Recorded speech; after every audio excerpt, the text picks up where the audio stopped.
24 Feb 2022 को Russian troops ने Ukraine पर चारों तरफ से हमला कर दिया।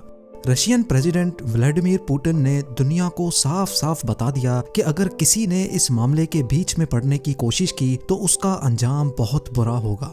रशियन हेलीकॉप्टर्स और फाइटर जेट्स को यूक्रेन की कई सिटीज के ऊपर लो फ्लाइंग करते और कई मकामात पर रॉकेट फायर करते भी देखा गया और इनमें पुतिन का main target Ukrainian capital Kyiv था। इस अनएक्सपेक्टेड अटैक में जहां कई सौ लोग अपनी जान से हाथ धो बैठे, वहीं लाखों यूक्रेनियन अपने घर छोड़ने पर मजबूर हो गए। जान बचाने के लिए कई लोग बेसमेंट्स में जा छुपे और कुछ ने मेट्रो स्टेशंस में पनाह लेने को बेहतर समझा।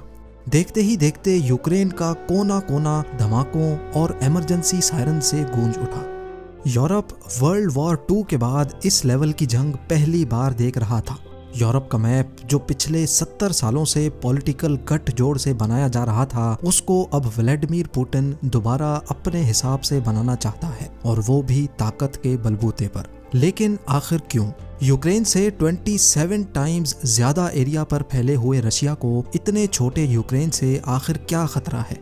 रशियन प्रेसिडेंट को यूक्रेन में क्या इंटरेस्ट है, और अगर वो ऐसा नहीं करेगा तो उसको क्या कुछ खोना पड़ेगा? नाज़रीन, ये मामला अच्छी तरह और आसान अल्फाज में समझने के लिए पास्ट में हुए चंद वाकयात का समझना बहुत ज़रूरी है। आज से करीब 100 साल पहले तक यूक्रेन रशिया का ही हिस्सा हुआ करता था, जब ये पूरा एरिया पिछली कई सदियों से रोमानोव डायनेस्टी के होल्ड में था। 1900s की शुरुआत में ही लोग अपने रशियन किंग से तंग आ गए, और आखिरकार जब बर्दाश्त का लेवल क्रॉस हो गया तो 1917 में रशियन रेवोल्यूशन ने रोमानोव डायनेस्टी को उखाड़कर रशियन एम्पायर का तख्त उलट दिया। लोग इन राजा महाराजाओं के सिस्टम से तंग आ चुके थे, और अब यहाँ एक नई हुकूमत बनाने का वक्त आ चुका था। इस नई हुकूमत को बनाने के चक्कर में रशियन रेवोल्यूशनिस्ट आपस में ही लड़ पड़े और पूरा रशिया सिविल वॉर में पड़ गया। जब सिविल वॉर खत्म हुई तो 1922 में रशिया और यूक्रेन समेत 13 अलग अलग रिपब्लिक्स को मिलाकर सोवियत यूनियन बनाया गया, यानी union of Soviet socialist republics, या फिर USSR। यूक्रेन, जिसको रशियन एम्पायर से आज़ादी मिले अभी 5 साल ही गुजरे थे, वो अब USSR का हिस्सा बन चुका था। उनके लिए ये ऐसा ही था जैसे किसी परिंदे को एक पिंजरे से निकालकर दूसरे में डाल दिया गया हो। खैर, वक्त गुजरता गया और USSR दिन ब दिन मजीद ताकतवर होता गया। वर्ल्ड वॉर 2 के बाद USSR का होल्ड इस एरिया में और ज्यादा मजबूत हो गया। यूरोप के एक हिस्से में सोवियत यूनियन, जबकि दूसरा हिस्सा वेस्टर्न पावर्स के होल्ड में था। इन वेस्टर्न पावर्स में कनाडा और UK समेत अमेरिका भी शामिल था। वर्ल्ड वॉर 2 तो खत्म हो चुकी थी, लेकिन यूनाइटेड स्टेट्स और सोवियत यूनियन के दरमियान पॉलिटिकल दुश्मनी अंदर ही अंदर चलती रही, और इस दुश्मनी का सबसे बड़ा रीजन इन दोनों पावर्स के दरमियान बहुत इंपॉर्टेंट डिफरेंस था। वो डिफरेंस ये था कि सोवियत यूनियन ने अपनी साइड पे कम्युनिस्ट गवर्नमेंट बना रखी थी, यानी कंट्री में जितना भी बिजनेस या ट्रेड होगा वो किसी एक शख्स के हाथ में नहीं दिया जाएगा, बल्कि हर शख्स को उसकी जरूरत के हिसाब से शेयर दिया जाता था। जबकि यूनाइटेड स्टेट्स का साथ देने वाली कंट्रीज में कैपिटलिस्ट सिस्टम चल रहा था, जिसमें कोई भी प्राइवेट इंडिविजुअल या कंपनी अपना बिजनेस करके जितना चाहे प्रॉफिट जनरेट कर सकती है। अब मसला ये था कि अमेरिका चाहता था कि पूरी दुनिया में हमारा सिस्टम लागू हो, जबकि सोवियत यूनियन चाहता था कि पूरी दुनिया में कम्युनिज्म का होल्ड हो। इसी इख्तलाफ की वजह से इन दोनों पावर्स के दरमियान कोल्ड वॉर स्टार्ट हो गई। इस जंग में वेपन्स और फोर्स का इस्तेमाल तो नहीं हुआ, लेकिन अंदर ही अंदर सोवियत यूनियन और अमेरिकन पावर्स एक दूसरे पे पॉलिटिकल हमले करते रहे। मामला इतना बढ़ गया कि दोनों पावर्स को अपने मिलिट्री अलायंस और ज्यादा मजबूत करने पड़े। 1949 में अमेरिका को सपोर्ट करने वाली कंट्रीज ने नॉर्थ अटलांटिक ट्रीटी ऑर्गेनाइजेशन यानी नेटो बनाई, जिसमें ये तय पाया कि नेटो में शामिल किसी भी कंट्री पे अगर हमला हुआ तो बाकी सारी नेटो कंट्रीज मिलकर उसका साथ देंगी। नेटो का बनना सोवियत यूनियन के लिए हर तरह से खतरनाक था, क्योंकि अगर सारी नेटो कंट्रीज एक दूसरे को डिफेंड कर सकती हैं तो वो सारी मिलकर सोवियत यूनियन पर हमला भी कर सकती हैं। जब सोवियत यूनियन ने नेटो की ये पावर देखी तो उन्होंने भी आपस में कुछ ऐसा ही पैक्ट साइन किया, जिसको वारसॉ पैक्ट का नाम दिया गया। इन दोनों पावर्स ने आपस में एक दूसरे को बचाने के लिए ऑर्गेनाइजेशंस तो बना ली, लेकिन अंदर ही अंदर कोल्ड वॉर अभी भी चलती रही। क्योंकि आखिरकार दोनों की आइडियोलॉजी में इतना ज़्यादा फ़र्क जो था। पूरे 42 ईयर्स तक ये कोल्ड वॉर ऐसे ही चलती रही, जिसमें दोनों पावर्स का टारगेट एक दूसरे को कमज़ोर करना था और आखिरकार एक साइड को कमज़ोर होना ही पड़ा। 1991 में यूक्रेन जैसी रिपब्लिक्स ने खुद को सोवियत यूनियन से अलग करने का मुतालबा कर दिया, यानी यूएसएसआर में शामिल अलग अलग रिपब्लिक्स अब आज़ाद मुल्क बनना चाहते थे। 15 रिपब्लिक्स को मिलाकर बनाया जाने वाला सोवियत यूनियन अब 15 अलग अलग इंडिपेंडेंट कंट्रीज में बंट गया और इसके साथ ही इनका बनाया हुआ वारसो पैक्ट भी भाप बनकर उड़ गया। यूक्रेन आखिरकार एक बार फिर से आज़ाद मुल्क बनने में कामयाब हो गया। सोवियत यूनियन से आज़ादी पाने वाली कंट्रीज अब अपने फैसले खुद कर सकती थी, लिहाजा सबसे पहले इन्होंने अपने ऊपर थोपी गई कम्युनिस्ट गवर्नमेंट को उठा फेंका। रशिया, जो पहले सोवियत यूनियन की वजह से काफ़ी स्ट्रॉन्ग था, वो अब दुनिया की नज़र में कमज़ोर पड़ चुका था। दूसरी साइड पे कोल्ड वॉर खत्म होने के बावजूद भी वेस्टर्न पावर्स की अलायंस टस से मस ना हुई, बल्कि इनकी ताकत में इजाफा ही होता गया। 1999 में सोवियत यूनियन से आज़ादी पाने वाली 3 कंट्रीज पोलैंड, चेक रिपब्लिक और हंगरी ने पासा पलट दिया और नेटो से जा मिले। नेटो में शामिल होने का ट्रेंड दिन ब दिन मजीद बढ़ता गया और 2004 में 7 और कंट्रीज ने भी नेटो को ज्वाइन कर लिया, यानी जो रिपब्लिक्स पहले रशिया का साथ दे रही थी वो अब नेटो की अलायंस का हिस्सा बन गई। और ये वो वक्त था जब पहली बार रशिया का बॉर्डर नेटो के साथ फेस टू फेस आ चुका था। अब सिर्फ 3 कंट्रीज ही बची थीं जिन्होंने नेटो को ज्वाइन नहीं किया, बेलारूस, यूक्रेन और जॉर्जिया। इनमें से यूक्रेन और जॉर्जिया काफ़ी अरसे से नेटो को ज्वाइन करना चाहती थी, लेकिन ये बात रशिया को हजम ना हुई। रशिया ने उसी वक्त खतरा भांप लिया कि अगर ये दोनों कंट्रीज भी नेटो से जा मिली तो उसका ब्लैक सी पे जाने का एक्सेस किसी भी वक्त रोका जा सकता है।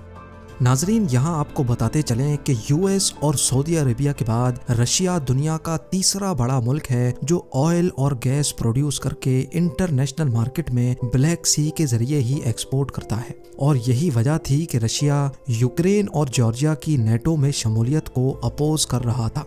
लेकिन यूक्रेन की नेटो में शामिल होने की ख्वाहिश फिर भी जारी रही। ना सिर्फ इतना, बल्कि 2013 में यूक्रेन ने यूरोपियन यूनियन में शामिल होने की भी ख्वाहिश की।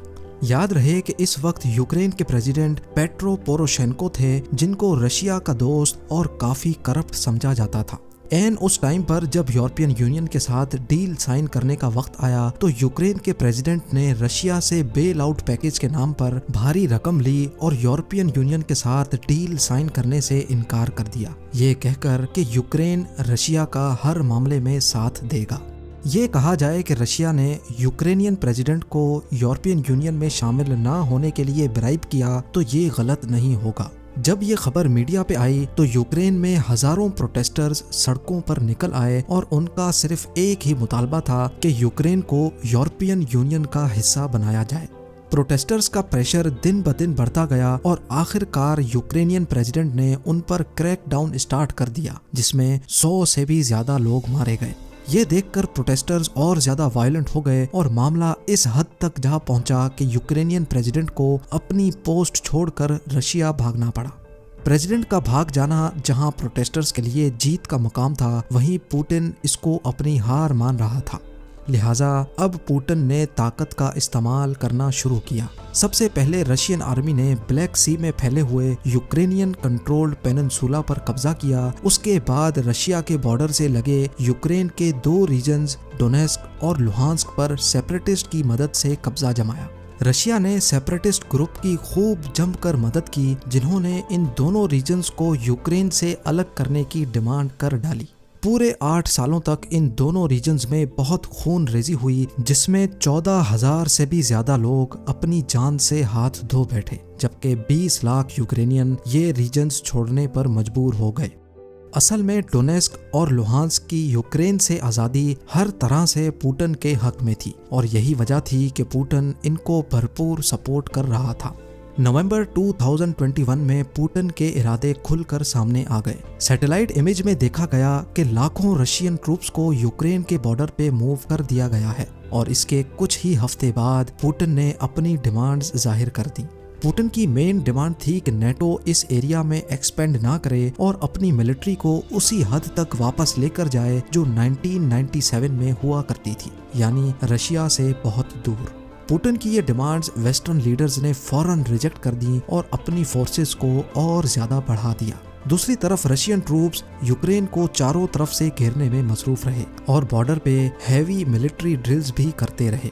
21 फेब 2022 को पुतिन ने लाइव आकर डोनेस्क और लुहांस्क रिपब्लिक को अलग देश एक्सेप्ट कर लिया और इसके साथ ही रशियन ट्रूप्स इन दो रीजन्स में पीस कीपिंग के नाम पर एंटर हो गए। दूसरी तरफ यूक्रेन के प्रेसिडेंट वोलोडिमिर ज़ेलेंस्की ने भी एक वीडियो पैगाम में रशियंस को मैसेज दिया कि जंग में अगर नुकसान हुआ तो वो और किसी का नहीं बल्कि दोनों कंट्रीज के लोगों का होगा। वेस्टर्न लीडर्स का कहना है कि यूक्रेन एक इंडिपेंडेंट कंट्री है और हम किसी को भी नेटो में शामिल होने से रोक नहीं सकते। इस मामले के 2 दिनों के बाद 24 फेब 2022 को पुतिन ने स्पेशल मिलिट्री ऑपरेशन के नाम पर पूरे यूक्रेन पर खुलकर हमला कर दिया। European commission president, UK prime minister और यूएस प्रेसिडेंट जो बाइडेन ने रशिया के इस एक्शन को कंडेम किया और कहा कि पुतिन और रशिया को इसका हिसाब देना पड़ेगा। पूरी दुनिया में एंटी वॉर प्रोटेस्टर्स यूक्रेन के हक में नारेबाजी करते देखे गए, हत्ता कि खुद रशिया में भी हजारों प्रोटेस्टर्स यूक्रेन के हक में बाहर निकल आए। नेटो की रिस्पांस फोर्स हिस्ट्री में पहली बार हरकत में आ गई और अमेरिका ने अपने ट्रूप्स को ईस्टर्न यूरोप के बॉर्डर्स पे भेज दिया।